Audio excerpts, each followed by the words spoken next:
10 సంవత్సరాలు ఎందుకు కట్టలేదని అడుగుతాను. ఇప్పుడు ఇవాళ మేము ఒక మంచి కార్యక్రమం తీసుకున్నప్పుడు ఎవరు పడితే అది ఏది వాగుతో దానికి జవాబు చెప్పే అవసరం లేదు. అసలు ఒక మాట చెప్తాను, ఇవాళ శాసనసభ అనేది ఒక ప్రత్యేకమైనటువంటి ఏరియా. దానికి స్పీకర్ గారి పరిధిలో దానికి ఒక పద్ధతి ఉంటుంది. శాసనసభ్యులకు ప్రివిలేజ్ ఉంటుంది. రాజకీయం చేయాల్సుకుంటే బయట ఎక్కడైనా రాజకీయం చేయండి. శాసనసభ ప్రిన్సెస్ లో శాసనసభ్యురాలు కానిటువంటి వ్యక్తి ఈ విధమైన రాజకీయం చేయడం ఇది మంచిది కాదు. శాసనసభ గౌరవాన్ని కూడా మంచిది కాదు. మీరు మీ తండ్రి గారు అధికారంలో ఉన్నప్పుడు 10 సంవత్సరాలు ఏం చేస్తున్నారని అడుగుతాను. దాంతో పాటుగా నిజంగా మీకు బలహీన వర్గాల పట్ల చిత్తశుద్ధి మీరు పూలే ట్రస్ట్ అని లేదా ఇంకేదో రకరకాల దేశాలు తిరుగుతూ ఉంటామన్నారు కదా. మీరు మీ పార్టీలో ఉన్నటువంటి తెలంగాణ రాష్ట్ర సమితి అధ్యక్ష పదవి, శాసనసభ పక్ష పదవి, కార్యనిర్వాహక అధ్యక్ష పదవి మీ కుటుంబ సభ్యులు 3 ఉన్నారు కదా.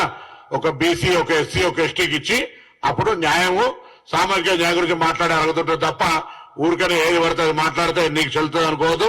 ఇప్పుడు మీరు లిక్కర్ బిజినెస్ లో బిజీగా లేరు కాబట్టి ఊరికనే బీసీ నినాదం ఎత్తుకొని టైం పాస్ చేస్తా అంటే ఇది బీసీల ఆత్మగౌరవం వచ్చాడు. ఇక్కడ బీసీల మంత్రి కూర్చున్నాడు. ఎక్కడ పడితే అక్కడ అట్లా కాకుండా జాగ్రత్తగా 4 దగ్గర పెట్టుకుని మాట్లాడమని కోరిక ఇంతకుముందే.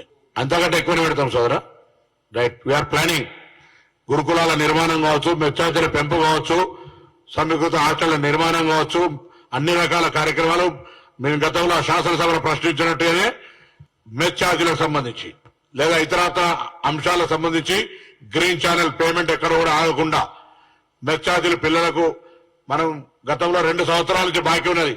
నాణ్యమైన వస్తువులు అడిగేటువంటి పరిస్థితి లేదు. మధ్యాహ్నం భోజనం చేసేటువంటి, వంట చేసేటువంటి వాళ్ళ పేమెంట్ తో ఇటువంటి ఎక్కడ కూడా నయా పైసా ఆగకుండా గ్రీన్ ఛానల్ ఏర్పాటు చేయబోతా ఉన్నారు. రాబోయే కాలంలో కూడా గౌరవ ముఖ్యమంత్రి గారు అంగీకరించారు. నేను ఒక శాఖ మంత్రి గారు ధన్యవాదాలు చెప్తా ఉన్నాను. ఇందుకు సంబంధించి not only BC welfare minister, BC, SC, ST, minority శాఖల కార్యదర్శులకు ఆదేశం ఇచ్చినారు. దాని ప్రణాళిక చేయమని చెప్పి ఆ ఆర్థిక శాఖ మంత్రి, డిప్యూటీ చీఫ్ మినిస్టర్ గారు కూడా ఈ విషయంలో వెరీ మచ్ కన్సర్న్. కాబట్టి ఈ అంశాలు ఎక్కడ కూడా సంక్షేమానికి సంబంధించి పేద విద్యార్థులు చదువుకునే విధంగా వాళ్ళకి సంబంధించినటువంటి మెచ్చార్జీలు ఇష్యూలో ఇతరత్ర కిరాయిలు కావచ్చు లేదా ఇతరత్ర ఎక్కడ ఉండదు. అందుకే ఎడ్యుకేషన్, వెల్ఫేర్ ఎడ్యుకేషన్ పటిష్టం చేయాలని గతంలో పెండింగ్ ఉన్నటువంటి 6,000 పైన గురుకులాల టీచర్ల నియామకానికి సంబంధించి కూడా ఆర్థిక పరమైన అంశాన్ని మా ప్రభుత్వం గ్రీన్ సిగ్నల్ ఇచ్చింది. ఆల్రెడీ జిల్లా కలెక్టర్లకు లేఖలు రాస్తాను. Integrated hostels with sports facility, residential complex for teaching, non teaching staff తో సహా అన్ని ఏర్పాటు చేయడానికి మేము కార్యక్రమం తీసుకోబోతా ఉన్నాం.